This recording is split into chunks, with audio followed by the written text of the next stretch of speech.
Good morning. সবাইকে জানাই আমার অনেক ভালোবাসা, সেই সঙ্গে বড়দের আমার প্রণাম। আশা করি তোমরা সবাই ভালো আছো, আর যে যেখানে আছো ঈশ্বরের কৃপায় সুস্থ আছো। আজ হলো 24শে জানুয়ারি, বারটা হলো শুক্রবার।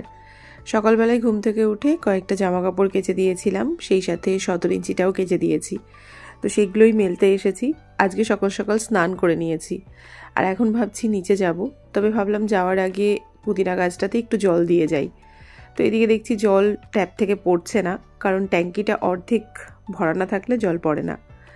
তো আমি চলে এসেছি নিচে, আর নিচে এসে চলে এসেছি রান্নাঘরে। আজকেও সকালবেলায় বেশ ঠান্ডা পড়েছে, তাই সকালবেলায় জানলাটা খুলেছিলাম না। তো রান্নাঘরে এসে আগে জানলাটা খুলে দিলাম। আর এদিকে আমি আজকে সকালবেলায় কিছু ফল ফ্রিজ থেকে বের করে জলে ভিজিয়ে রেখেছি। এখন এই ফলগুলোই একটু ধুয়ে নেব। হাট থেকে ফল আনা হচ্ছে। সেদিন মামারা এসেছিল, মামারাও ফল দিয়ে গেছে। কালকে মাসি এসেছিল, মাসি এসেও ফল দিয়ে গেছে। তবে ফলগুলো না খাওয়া হচ্ছে না। তো ভাবলাম আজকে সকালের খাবারটা আমরা ফল দিয়েই সারবো, আলাদা করে কিছু বানাবো না। তো সেই জন্যে আগে ফলগুলোকে একটু কেটে নিই। একে একে সমস্ত ফলগুলো কেটে আমি একটা ট্রেতে সুন্দর করে সাজিয়ে নিলাম। আর এবার কিছু ড্রাই ফ্রুটসও নিয়ে নিচ্ছি। কালকে রাত্রিবেলায় আমন্ড আর কিশমিশ ভিজিয়ে রেখেছিলাম, সেগুলো নিলাম। সেই সাথে 4টে মতো পেস্তা নিয়ে নিয়েছি, আর কিছু আখরোট। সকালের খাবারটা জোগাড় করতে আজকে খুব বেশি সময় লাগেনি, তবে কালকে রাত্রিবেলায় বেশ খানিকটা চিরতাও ভিজিয়ে রেখেছিলাম। তো আজকে সকালবেলায় আমরা চিরতা ভেজানো জলটাও খাবো। তো জলটা আমি ছেঁকে নিয়েছি, আর এবার জলটা 3টে জায়গাতে ঢেলে নেব। ওদিকে নেতুবাবুকে ডেকেছি। নেতুবাবু তো চিরতার জল খেতে ভীষণ পছন্দ করে, ও তো খাওয়ার জন্যে ভীষণই উৎসাহী। তো ওদিকে ওর জেঠুও চলে এসেছে। ওর জেঠুরও আজকে সকাল সকাল স্নান হয়ে গেছে। তো আমিও স্নান করে কিছু খাইনি, আর স্নান করে সবাই বলে ফল খেতে হয় না, তো সেই জন্যে মুখে আগে একটু চিনি দিয়ে নিচ্ছি। তো নেতুবাবুকেও একটু দিয়ে দিলাম। আর এবার আমরা আমাদের সকালের খাবারটা নিয়ে বসি খেতে। তো এদিকে ফল আর চিরতার জল দুটোই নিয়ে এলাম। নেতুবাবুর তেতো খাওয়ার উৎসাহ দেখলে আমারই মাঝে মধ্যে লজ্জা বোধ হয়। আমি এত বড় হয়ে গেলাম, তাও তেতো খাওয়া শিখতে পারলাম না। আর নেতু দেখো তেতোটাকে কি ভালোবেসে খায়।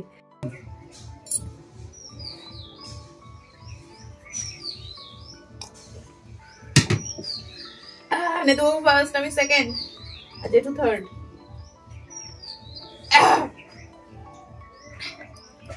নাও নেতুবাবু, এটা দিয়ে দাও।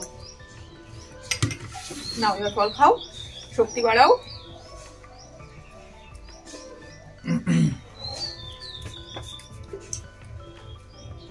আমি একটু পরে খাবো, আমি তো খেয়েছি, তো আমি একটু পরে খাই।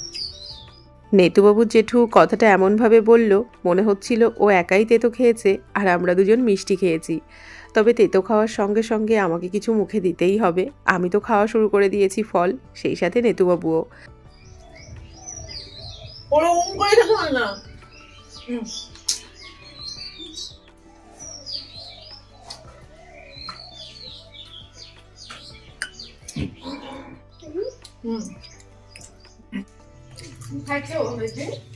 আবার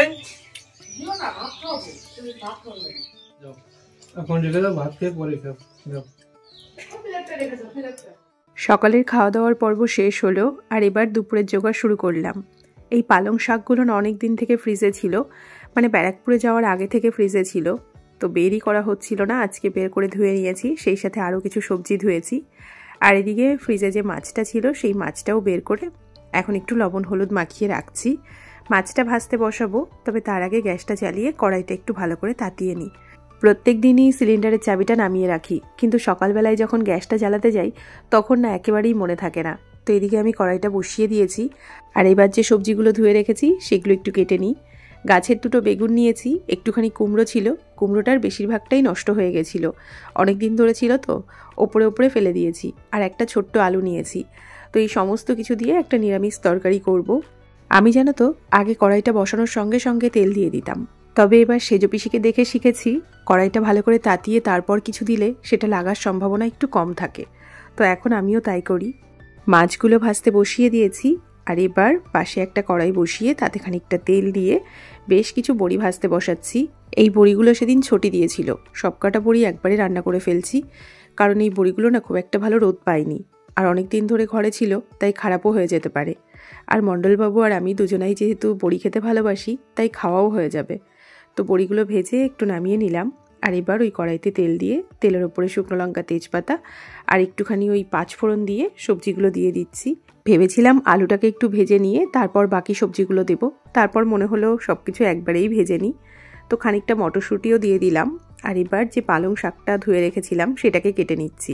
ছোট থেকে খুব একটা শাকসবজির ভক্ত ছিলাম না, তবে পালং শাকটা আমার আগাগোড়াই পছন্দ। পালং শাক যেভাবেই রান্না হোক না কেন খেতে কিন্তু খুব ভালো লাগে। তবে যবে থেকে আমার থাইরয়েডটা ধরা পড়েছে তারপর থেকে পালং শাকটা আমি একটু কম খাই, কারণ ডাক্তারবাবু আমাকে মানা করেছিলেন। তবে এবার ইচ্ছে ছিল একদিন পালং শাক দিয়ে চিকেন রান্না করব, তবে ইচ্ছেটা রয়েই গেল। আজকাল করতে করতে রান্না তো আর হলো না। এদিকে পালং শাকের তো ফুল হয়ে গেছে, এখন আর এই পালং শাক দিয়ে হবে না। তো এদিকে আমি সবজির মধ্যে বড়িগুলো দিয়ে দিয়েছি, আর মণ্ডলবাবু 2টো ডিম সিদ্ধ করে নিয়েছে, সেই ডিমগুলোই এখন ছাড়াতে বসেছে। তো সকালবেলায় ফল খেয়েছে, তো ফল খেয়ে মনে হয় পেটটা ভরেনি, তো সেই জন্যেই ডিম সিদ্ধ করেছে। আর এদিকে মাছগুলো ভাজা হয়ে গেছে, মাছগুলো তুলে আমি মাথাটা ভাজতে বসালাম। আর এদিকে যে শাকটা কেটে রেখেছিলাম এবার শাকটা দিয়ে দিচ্ছি। তবে কড়াইটা ছোট হয়ে গেছে, শাক মনে হচ্ছে একটু বেশি হয়ে গেছে, তো দুবারে আস্তে আস্তে চেপে চেপে দিলাম। আর এবার খানিকক্ষণের জন্য একটু ঢেকে দিই, ওটা হালকা সিদ্ধ হয়ে গেলে কম হয়ে যাবে, তখন সমস্ত সবজিগুলো ভালো করে ওপর নিচ করে একটু মিশিয়ে নেওয়া যাবে। এখন খুব একটা নাড়তে সাহস পেলাম না, এদিক ওদিক দিয়ে পড়ে যেত। এদিকে মণ্ডলবাবু ডিম 2টো ছাড়িয়ে কেটে লবণ মাখিয়ে আমার জন্য অপেক্ষা করছিল। তো আমি বললাম আমি 1 পিসই খাবো আর 1 পিস নেতুকে দেব। ওদিকে নেতু আবার স্নান করতে নেমেছে, দাঁড়াও আমি ওকে একটু দিয়ে আসি।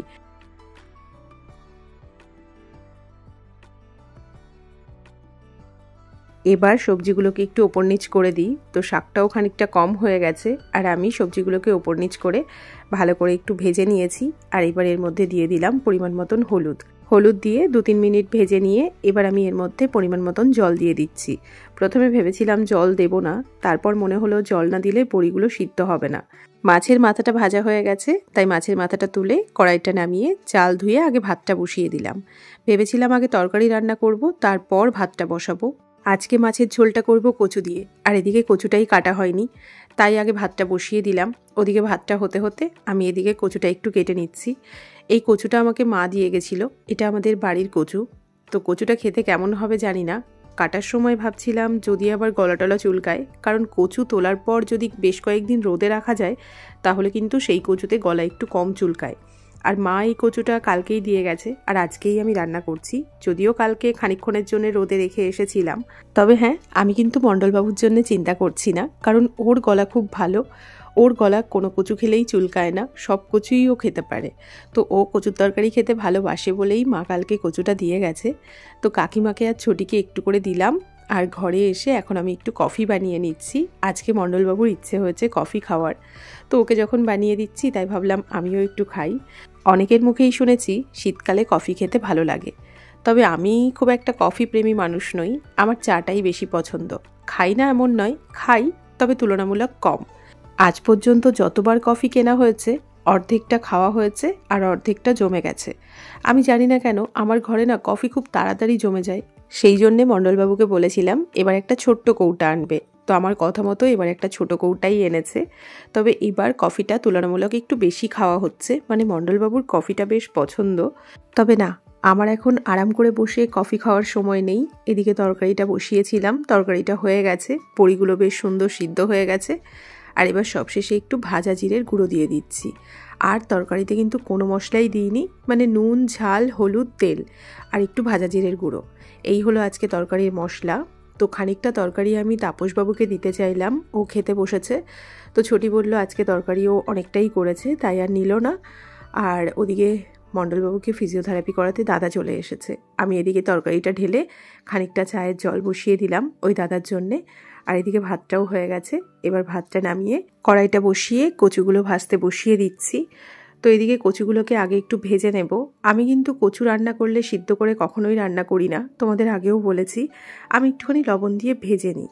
এদিকে ভাতের মাঠটা ঝরিয়ে এনে রাখলাম, সেই সাথে কচুর তরকারির জন্যে আদা, জিরে আর কাঁচা লঙ্কা পেস্ট করে নিয়েছি। এদিকে কচুগুলো ভাজা হয়ে গেছে, কচুগুলো তুলে এবার ওই কড়াইতে একটুখানি সামান্য পরিমাণে তেল দিয়ে একটা তেজপাতা আর খানিকটা গোটা জিরে দিয়ে আগে এই তেজপাতা আর গোটা জিরেটা ভেজে শিলের ওপরে তুলে রাখলাম। আর এবার আরও খানিকটা তেল দিয়ে তেলের ওপরে 2 শুকনো লঙ্কা, 1 টুকরো দারচিনি আর 1টা এলাচ, একটুখানি গোটা জিরে আর একটু রাঁধুনি দিয়ে যে মশলাটা করেছিলাম সেটা ঢেলে দিলাম। সেই সাথে পরিমাণ মতন লবণ আর হলুদটাও দিয়ে দিলাম। আর এবার মশলাটাকে 2-3 মিনিট একটু নাড়াচাড়া করে যে কচুগুলো ভেজে রেখেছিলাম সেই ভাজা কচুগুলোকে মশলার মধ্যে দিয়ে দিলাম। আর এবার কচু আর মশলা একসঙ্গে ভালো করে কষিয়ে নিয়েছি। মণ্ডলবাবুকেও ফিজিওথেরাপি করিয়ে দাদা চলে গেছেন। মণ্ডলবাবুকে বললাম তরকারিতে একটু জলটা দিয়ে দিতে, কারণ আজকে আমি গরম জল বসিয়েছিলাম। তো মণ্ডলবাবু পরিমাণ মতন জলটা দিয়ে দিল।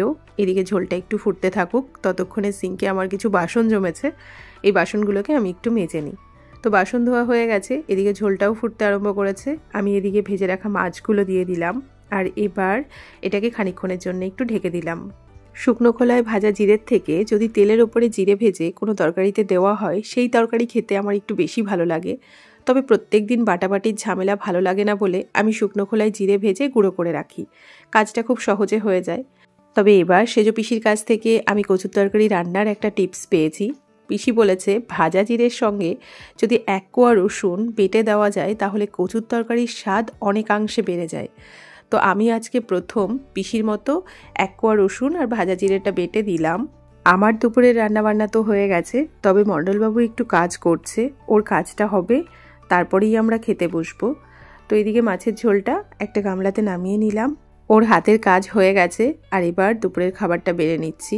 আজকে সকালবেলায় ছুটি দিয়ে গেছে বাঁধাকপির ঘন্ট। তো আজকে দুপুরের খাবারে আছে আমি যে নিরামিষ তরকারিটা করলাম সেটা, বাঁধাকপির ঘন্ট আর কচুর তরকারি। ওদিকে ছোটিকে দেওয়ার জন্য একটু কচুর তরকারি বাটিতে তুলে রাখলাম, ওইদিকে নেই, ও গেছে কাকিমাদের বাড়িতে চুল শোকানোর জন্যে। ও যখন আসবে তখন দিয়ে দেব। বাঁধাকপি খেতে যে আমি কি ভালোবাসি সে কথা আর কি বলবো। আমাকে যদি 3 বেলা দেওয়া হয় না, আমি 3 বেলাই খাবো। তবে আজকের প্রত্যেকটা তরকারি খেতে এত ভালো হয়েছে। ছোটির বাঁধাকপি তো ভালো হয়েছেই, সেই সাথে কচুর তরকারি আর নিরামিষ তরকারি দুটোই মণ্ডলবাবুর ভীষণ ভালো লেগেছে। তো এদিকে ছোটি চলে এসেছে, ওকে কচুর তরকারিটা দিয়ে দিলাম। আর তারপর আমার সিঙ্কে যে বাসনগুলো জমেছে সেগুলোকেই একটু ধুয়ে নিচ্ছি। আজকে সকাল থেকে অক্কবাবুর সাথে দেখা হয়নি। একবার গেছিলাম ওর কাছে, তখনও ঘুমোচ্ছিল। তো অপর্ণা এখন ওকে নিয়ে এসেছে। তো এই দেখা হলো আমাদের সাথে। আর এখন জেঠু বলছে পাটা খোলো, তারপর ঘরে উঠতে হবে। আর অক্কবাবু কিছুতেই পা খুলবে না। আজকাল আমরা যখন অক্কবাবুকে পা খোলার কথা বলি তখন ও আমাদের পায়ের দিকে তাকায়। যেহেতু আমাদের পায়ে চপ্পল থাকে, আমরা ঘরে চপ্পল পরে থাকি, ও আমাদের এটা বোঝাতে চায় আমাদের পায়ে যেহেতু চপ্পল আছে তাহলে ও কেন পা খুলবে। তাই অনেক সময় আমাদের ঘরের চপ্পল খুলে আমরা ওকে এটা শেখানোর চেষ্টা করি যে পা খুলে তারপরেই ঘরে উঠতে হয়। তো এখন অক্কবাবু জেঠুকে একটু এক্সারসাইজ করিয়ে দেব। আজকে সকালবেলায় ওর এক্সারসাইজগুলো করানো হয়নি। এইদিকে অক্কবাবু তো খেলায় মত্ত, ও কিছুতেই নামবে না। জেঠু যতবার ওকে নিচে নামাচ্ছে ও ততবারই জেঠুর গলার ওপরে বসবে আর আমার সঙ্গে খেলা করবে। তো সেই জন্যে বাধ্য হয়ে ওর সঙ্গে আগে কিছুক্ষণ খেলা করে নিলাম, আর তারপর অক্কবাবু জেঠুকে এক্সারসাইজটা করিয়ে দিলাম। আর এদিকে দেখছি হঠাৎ করেই আমার ভাইপো আর ওই পুচকুটা হলো আমার বৌদির দাদার মেয়ে, ওরা সব এসেছে। তো বৌদি এসেছিল আমাদের বাড়ির সামনের ব্যাংকে, সেখান থেকেই আমাদের সঙ্গে দেখা করতে এসেছে। আর আমাদের জন্য নিয়ে এসেছে গরুর দুধ, কারণ আমাদের ও বাড়িতেও গরু আছে। তো বৌদির ভাইজিটা মানে এই পুচকুটা কিছুতেই নামতে চাইছিল না, ওর ভয় লাগছিল না লজ্জা লাগছিল জানি না। তো অনেকক্ষণ পর মণ্ডলবাবু ওকে একটা কমলা দিল, তারপর আস্তে আস্তে ওর সঙ্গে একটু বন্ধুত্ব হলো। তো যাই হোক, পরে আমাদের সঙ্গে একটু কথাবার্তা বলছিল। আর এদিকে রুদ্রবাবুকে একটু চকলেট দেওয়া হয়েছে, চকলেটটা ডিপ ফ্রিজে ছিল, তো সেই জন্যে রুদ্রবাবু ভাঙতে পারছিল না। আর আমার বৌদিরও বাপের বাড়ি একদম কাছাকাছি, আমাদের ও বাড়ি থেকে খুব বেশি হলে 200 মিটার হবে, মনে হয় তারও কম হতে পারে। ওদিকে মণ্ডলবাবু আবার রেডি হচ্ছে, ও একটু বাজারে যাবে। আজকে যেহেতু হাটবার, আজকে তো আমাদের হাট করতেই হবে। আজকে হাট না করলে কালকে আর কিছু খেতে পাবো না, এইরকম অবস্থা। তো ও বেরিয়ে যাওয়ার পরে বৌদির জন্য আমি একটু কফি বানিয়ে দিলাম। বৌদি তো বারণই করছিল, আমি একটু জোর করেই দিলাম। তো বৌদিরা চলে গেছে। আর এদিকে বাড়ির সামনে না বিয়ের বাজনা এসেছে, তো সেটাই দেখতে এসেছি। আমাদের পাড়াতে আজকে একটা বিয়ে আছে।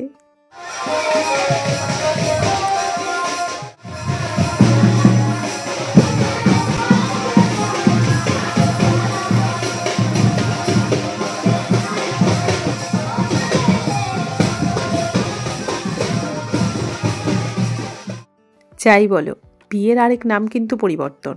বিয়ের পর একটা ছেলে বা একটা মেয়ের জীবনে অনেক পরিবর্তন আসে। তো আমি তো বিয়ের বাজনা দেখে খানিকক্ষণ কাকিমাদের বাড়িতে কাটিয়ে এলাম। এসে দেখছি মণ্ডলবাবু বাড়িতে চলে এসেছে আর নিয়ে এসেছে অনেক কিছু বাজার করে। তো এনেছে আলু, বিনস, ক্যাপসিকাম, মটরশুঁটি, বিট, নিমকি, বিস্কিট, শিম, পেঁয়াজকলি, গাজর, টমেটো, ধনেপাতা, সেই সাথে আরও আছে ব্রকলি, আর এনেছে লঙ্কা, আর একাটি পালং শাক এনেছে। পালং শাক না, পালং শাকের শীষ। তো এইগুলো সব কিছু আমি এবার একটু ফ্রিজে তুলে রাখি। আর মণ্ডলবাবু এদিকে ধনেপাতাগুলো নিয়ে বসে পড়েছে একটু বেছে দেওয়ার জন্যে। তো আমার মাও চলে এসেছে। বৌদিকে বলেছিলাম মাকে একটু পাঠিয়ে দিস, তো মাকে বৌদি পাঠিয়ে দিয়েছে। আর মা এসে জামাইয়ের সঙ্গে ধনেপাতা বাছতে বসে পড়েছে। এদিকে কাকিমাও চলে এসেছে আর আমি মায়ের জন্যে লিকার চা বসিয়েছিলাম, সেটাই মাকে দিয়ে দিলাম। তবে মণ্ডলবাবু আজকে বলল চা খাবে না, তো সেই জন্যে আমার জন্যে আর কাকিমার জন্যে চা করে নিয়েছি। তো কাকিমার চাটা আগে দিয়ে দিই, এবার আমি আমার চাটা নিয়ে একটু বসে সবাই মিলে গল্প করব। মাকে ডাকার আজকে একটা বিশেষ কারণ আছে, কারণটা তোমাদের পরে বলছি, আগে একটু শান্তিতে চাটা খেয়ে নিই। চা খাওয়া তো হলো, তবে মণ্ডলবাবু আজকে শুধু সবজি আনেনি, সবজির সাথে মাছ মাংসও নিয়ে এসেছে। আমি ওকে বলেছিলাম শুধু মাংস আনতে, কিন্তু ও দেশি একটা রুই পেয়েছে, সেটা নিয়ে চলে এসেছে। আর এবার এই মাছ মাংস ধুতে না আমার বেশ খানিকটা সময় লেগে যাবে। আসলে কি বলতো, আজকে ভেবেছি মাংস দিয়ে একটা নতুন খাবার তৈরি করব। নতুন নয়, এর আগেও আমি বানিয়েছি, তবে হ্যাঁ আজকে একটু অন্যরকমভাবে বানাবো। তো মাংসগুলোকে আমি ছোট ছোট করে কেটে মিক্সির জারে নিয়ে নিচ্ছি। তো এটাকে একটু ঘুরিয়ে নেব, তবে তার আগে এর মধ্যে কিছু রসুন, কিছু কাঁচা লঙ্কা আর কিছু আদা দিয়ে দিলাম। তো এটা পেস্ট করতে আমার আজকে মাথার ঘাম পায়ে পড়ে গেছে।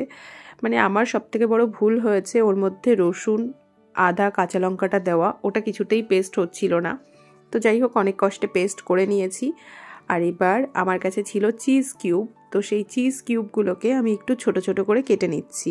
আর এবার পেস্ট করা চিকেনের মধ্যে দিয়ে দিচ্ছি কুচি করা বেশ খানিকটা পেঁয়াজ, ধনেপাতা, পরিমাণ মতন লবণ, গোলমরিচের গুঁড়ো, সেই সাথে দিয়ে দিচ্ছি হলুদ গুঁড়ো আর একটুখানি জিরের গুঁড়ো, আর দিয়ে দিচ্ছি বেশ খানিকটা কর্নস্টার্চ, আর সামান্য পরিমাণে একটু সর্ষের তেল দিয়ে এবার সমস্ত কিছু হাত দিয়ে ভালো করে একটু মেখে নেব। সমস্ত কিছু ভালো করে মিশিয়ে নিয়েছি। আর এবার হাতের তালুতে খানিকটা সর্ষের তেল নিয়ে হাতে ভালো করে লাগিয়ে এবার খানিকটা চিকেন নিয়ে তার মধ্যে একটা চিজ কিউব দিয়ে ভালো করে গোল করার চেষ্টা করছি। আজকে আমি চিজ দিয়ে চিকেন বল বানাচ্ছি, ও বাড়িতেও দুটো দেব, সেই জন্যেই মাকে আসতে বলেছিলাম। তো মা বলছে আজকে আবার ওনাদের একটা বিয়ের নেমন্তন্ন আছে। ওদিকে বৌদিও ফোন করছে যেহেতু বিয়ে বাড়িতে যাবে। তো মা বলল আজকে আর নেব না, কালকে এসে নিয়ে যাব, তুমি বানিয়ে রেখে দাও। তো যেগুলো ওনাদের বাড়িতে দেবো সেগুলো ভাবছি ভাজবো না, সেগুলো আলাদা করে রেখে দেবো। তো এটা বানাতে তো বেশ খানিকক্ষণ সময়ও লাগবে বলো। তো মা তো বেরিয়ে গেল, আর এদিকে আমি দুটো ডিম ভেঙে নিয়েছি, ডিমের মধ্যে একটুখানি লবণ, হলুদ আর গোলমরিচের গুঁড়ো দিয়েছি, আর তারপর ভালো করে ফেটিয়ে নিয়েছি। আর এবার চিকেন বলগুলোকে একে একে আমি ডিমের মধ্যে দেব, আর তারপর ডিম লাগিয়ে ভালো করে ব্রেড ক্রাম্ব দিয়ে কোট করে নেব।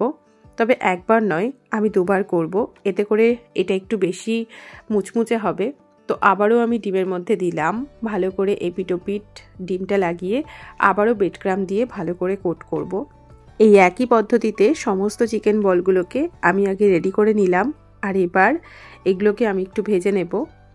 তবে এই চিকেন বলটা ভাজার সময় একটা জিনিস লক্ষ্য করতে হবে, তেলটা যেন অতিরিক্ত গরম না হয়ে যায়, তাহলে কিন্তু ওপরের ব্রেড ক্রাম্বটা আগে পুড়ে যাবে আর চিকেনটা ভেতরে কাঁচা থেকে যাবে। তো এটা কিন্তু বেশ খানিকটা হাতে সময় নিয়ে ভাজতে হবে, মিডিয়াম টু লো ফ্লেমে অন্তত 15 থেকে 20 মিনিট এটাকে ভাজতে হবে। তো আমি এটাকে লাল লাল করে ভেজে নিয়েছি। ওদিকে মণ্ডলবাবু এটার সঙ্গে খাওয়ার জন্য একটা গ্রিন চাটনি তৈরি করছে, ধনেপাতা, কাঁচা লঙ্কা, আদা, রসুন দিয়ে। দাঁড়াও, চাটনিটা একটা বাটিতে ঢেলে নিয়ে আসি। এই যে চাটনিটা ঢেলে নিয়ে এসেছি, আর এর মধ্যে এখন দিয়ে দিচ্ছি লেবুর রস, সেই সাথে দিয়ে দিলাম একটুখানি বিট নুন। আর এবার সমস্ত কিছু ভালো করে একটু মিশিয়ে নিলাম। আর এবার নেতুবাবুকে আগে কয়েকটা দিয়ে আসি, ও অনেকক্ষণ থেকে বসেছিল, ভেবেছিল এটা খাবে তারপরেই ভাত খাবে। তবে প্রায় 9টা বাজতে চললো, তাই ওর মা খেতে বসিয়ে দিয়েছে। তো নেতুবাবুকে বললাম একটু টেস্ট করে দেখো, আর আমিও এদিকে এসে আরও কয়েকটা ভাজতে বসালাম। সেই সাথে সিঙ্কে অনেক বাসন জমেছে, আমি বাসনগুলো একটু ধুয়ে নিচ্ছি, আর মণ্ডলবাবু ওদিকে ভাজছে। আমার বাসনগুলো ধোয়া হয়ে গেছে, আর এদিকে যে 4টে বসিয়েছিলাম সেখান থেকে 2টো কাকিমাকে একটু দিয়ে আসতে বললাম। কাকিমা যখন এসেছিল তখনই কাকিমাকে বলেছিলাম আজকে চিকেন বল বানাবো, তুমি কিন্তু ঘুমিও না। তো কাকিমা ঘুমোয়নি, তো মণ্ডলবাবু তো দিতে চলে গেছে। আর এবার আমি তোমাদেরকে একটু কেটে দেখাচ্ছি। সত্যি কথা বলতে এই সমস্ত খাবার দাবার বাড়িতে বানাতে অনেকটা সময় লাগে, কিন্তু বাড়িতে বানিয়ে খেতে কী যে ভালো লাগে সে কথা আর কি বলবো। আমার তো নিজের হাতে এই সমস্ত জিনিস বানিয়ে খেতে খুব ভালো লাগে। হ্যাঁ, বানানোর সময় একটু চিড়চিড় হয়ে যায়, কারণ কষ্টও হয়ে যায় বানাতে, তবে খাওয়ার সময় আলাদাই একটা শান্তি পাই। আমাদের দুজনকে দেখে মনে হচ্ছে খানিকক্ষণ আগে আমাদের দুজনার মধ্যে ঝগড়া হয়ে গেছে। আসলে যখন এটা বানাচ্ছিলাম তখন দুজনার ঝগড়া শুরু হয়েছিল। একেতে চিকেনটা পেস্ট করতে পারছিলাম না, সেটা নিয়ে আমার মাথা খারাপ হয়েছিল। ওদিকে মাকে দেবো, মা আবার বিয়ে বাড়ি যাবে বলে তাড়াহুড়ো করছিল। ওদিকে নেতুবাবু না খেয়ে বসেছিল, এটা খাবে তারপরেই ভাত খেতে যাবে। তার উপরে আজকে যেহেতু হাটবার, বাজার থেকে এসেছে সব কিছু গুছিয়ে আবার মাছ মাংস ধুয়ে এটা তৈরি করতে গিয়ে আমার একটু খিচিবিচি শুরু হয়ে গেছিলো।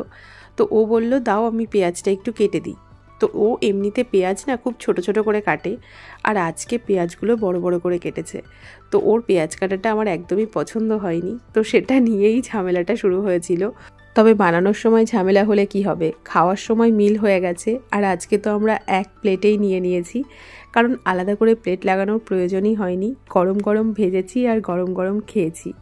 তো আজকে কথা ছিল আজকে রাত্রে আমরা চিকেন বল খেয়েই থেকে যাব, তবে না, আমার বরের পক্ষে সেটা সম্ভব নয়। ও খানিকটা মুড়ি নিয়েছে আর নিয়েছে কচুর তরকারি।